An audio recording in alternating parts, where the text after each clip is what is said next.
Bienvenidos, mi nombre es Karina Gómez, yo soy licenciada en psicopedagogía y hoy hablaremos de todos aquellos aspectos que necesitas saber sobre el diagnóstico de déficit atencional, pero que muchos no te contarán. Lo primero que tenemos que hacer es definir qué es la atención en términos sencillos para que todos podamos entenderlo. La atención es la capacidad que tenemos los seres humanos de hacer foco sobre una cuestión, objeto, persona e inhibir cualquier estímulo que no pertenezca a ese foco central. Por ejemplo, si estoy escuchando hablar a alguien, todos los ruidos que pueda haber de conversaciones, yo los voy a neutralizar para hacer foco en aquella persona que quiero escuchar.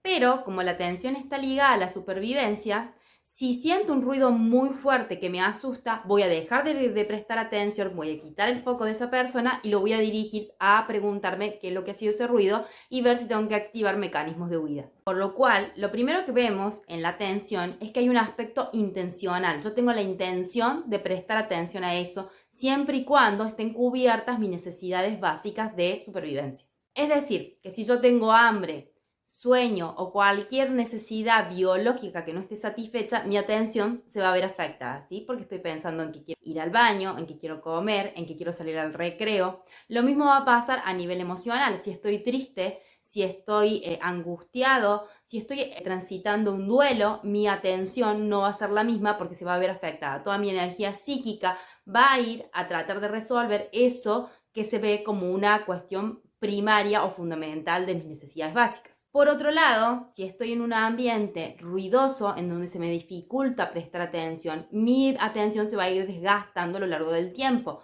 Lo mismo sucede cuando yo le doy más actividades a un estudiante de lo que él puede manipular. A lo largo de la resolución de las tareas, en las últimas, va a cometer errores que parecía haber logrado en las primeras. Porque la atención se va desgastando, digamos, es un esfuerzo mental que yo hago para hacer foco. Definida la atención, entremos a qué es un déficit atencional. El déficit atencional se diagnostica cuando por algún test de inteligencia estandarizado, digamos un test que esté aprobado para evaluar atención, me da por debajo de lo esperable para su edad. ¿Esto qué quiere decir? Que el test postula que a determinada edad debe haber determinada atención y que si no hay un déficit, o sea, está por debajo. Las cuestiones que estén por encima no se toman, digamos, no se valoran como un problema, sino simplemente solo se postulan las que estén por debajo. ¿Y por qué menciono esto de que los que están por encima no se toman en cuenta y solo se toman los que están por debajo? Porque en realidad tomar esta mirada más amplia nos permite entender que no todos los sujetos a determinada edad tienen determinado rango atencional. Hay algunos que están por arriba, otros que dan en ese rango y hay otros que están por debajo. Desde un paradigma, desde la diversidad, nosotros entendemos que los sujetos no todos se desarrollan de manera idéntica. El cerebro, la atención y todas sus funciones cerebrales superiores dependen de los estímulos del medio. Entonces, si un niño no ha tenido actividades que centren su atención, que le permitan estar haciendo ese esfuerzo mental para sostener el foco en determinada actividad, evidentemente no va a tener esa atención lo suficientemente desarrollada y no por eso debería ser un trastorno, simplemente es parte de la diversidad que existe en la población. Pero el problema no termina ahí. Como mencionaba en el primer apartado de este video, la atención está condicionada tanto a factores internos como a externos. Es decir, que si a mí me da bajo un paciente en su puntuación frente a un test estandarizado, no necesariamente significa que su atención está escasamente desarrollada.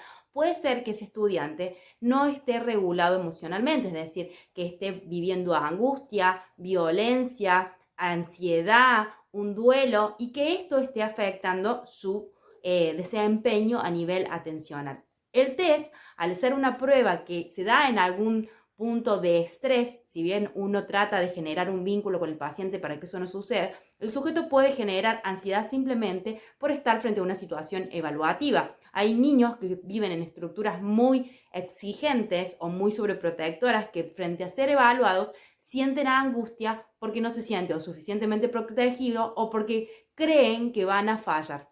Entonces, medicar no es la solución, si bien es la solución más común, ni rehabilitar tampoco es la solución, porque si entendemos que pueden haber factores emocionales y en mi práctica psicopedagógica lo que más he visto es que el déficit atencional se debe a factores de emociones no tramitadas, estaríamos trabajando sobre los efectos secundarios del problema que inició este déficit. Si nosotros nos abocamos a solucionar el problema de base, que puede ser la sobreexigencia de los padres, la sobreprotección, angustia frente a un examen o lo que sea que esté en cada caso particular incidiendo, es mucho más fructífero el proceso y más resolutivo que dar medicación y hacer interminable cantidad de ejercicios de atención. Ahora quiero contarte mi experiencia personal y no solamente profesional frente a este diagnóstico. Uno de mis hijos, el menor, fue diagnosticado con déficit atencional y entró en este proceso de ser medicado porque en aquel momento yo todavía no era psicopedagoga. Justamente fue su diagnóstico el que me motivó a estudiar porque se me presentó como algo que él iba a tener toda su vida y que debía aprender a convivir con eso, y lo único que se podían hacer es reducción de contenidos, que no le pidieran determinadas actividades porque él no podía sostener su atención. Y entonces yo le dije, ¿para qué lo traigo a psicopedagogía? Si evidentemente se estipula que él va a estar con ese déficit que evidentemente, o por lo que ella me explicaba, es en un desarrollo cerebral precario, y lo que se me explicó es que lo que se le iban a dar eran herramientas para convivir con su déficit. Con el tiempo y estudiando y perfeccionándome en el área de psicopedagogía y viendo qué otros factores podían incidir en un déficit atencional, encontré lo de la desregulación emocional que viene de la mano de la teoría del apego. En ese sentido, me di cuenta de que yo tampoco contaba con herramientas para regularme emocionalmente y entonces tampoco se las había podido transmitir a mi hijo. Desde ese momento empecé a trabajar en mí para poder brindarle herramientas a él y a todos mis pacientes. Por eso quería compartir mi experiencia para que, si recibiste un diagnóstico de déficit atencional o sos profesional, indagues en estas otras perspectivas que son mucho más humanas y que contemplan el desarrollo tanto familiar como individual, y no solo el sujeto como un elemento aislado del conjunto de la sociedad en donde se lo carga con la responsabilidad de no aprender a partir de darle un diagnóstico tan fulminante como el que yo recibí ese día. Cuando uno se enfrenta a un profesional que de tal seguridad te da ese diagnóstico, bueno, uno entra en duda, digamos, de todo lo que uno sabía con anterioridad, y al no tener elementos para debatir, yo cursé un tratamiento con esa profesional por 1 año y medio y seguimos las indicaciones al pie de la letra junto con la medicación. Al preguntarle yo si esto tenía efectos adversos para mi hijo, siendo una medicación que es un psicofármaco, ella me dijo que no había efectos secundarios. Pero un día mi hijo, frente a un examen, lo que hizo fue tomar 2 pastillas para dar bien. Es decir, que él había creado una dependencia psicológica con el medicamento y él sentía que si tomaba más medicación iba a asegurarse el éxito en aquel examen y además la aceptación. Y entonces fue el momento en donde yo decidí cortar con esa profesional, cortar con la medicación y buscar otra mirada. Hasta ese momento yo ya había ido descubriendo junto a él que él aprendía mejor manipulando materiales. Su aprendizaje era visual, holístico y no tanto verbal. Entonces toda su currícula yo la reforzaba con videos, juegos de mesa, actividades. De esta forma fui encontrando la modalidad que yo hoy día utilizo con mis pacientes y que también estoy trasladando al canal. Ha sido todo por hoy. Espero que te haya servido, que te haya ayudado, y nos vemos en la próxima.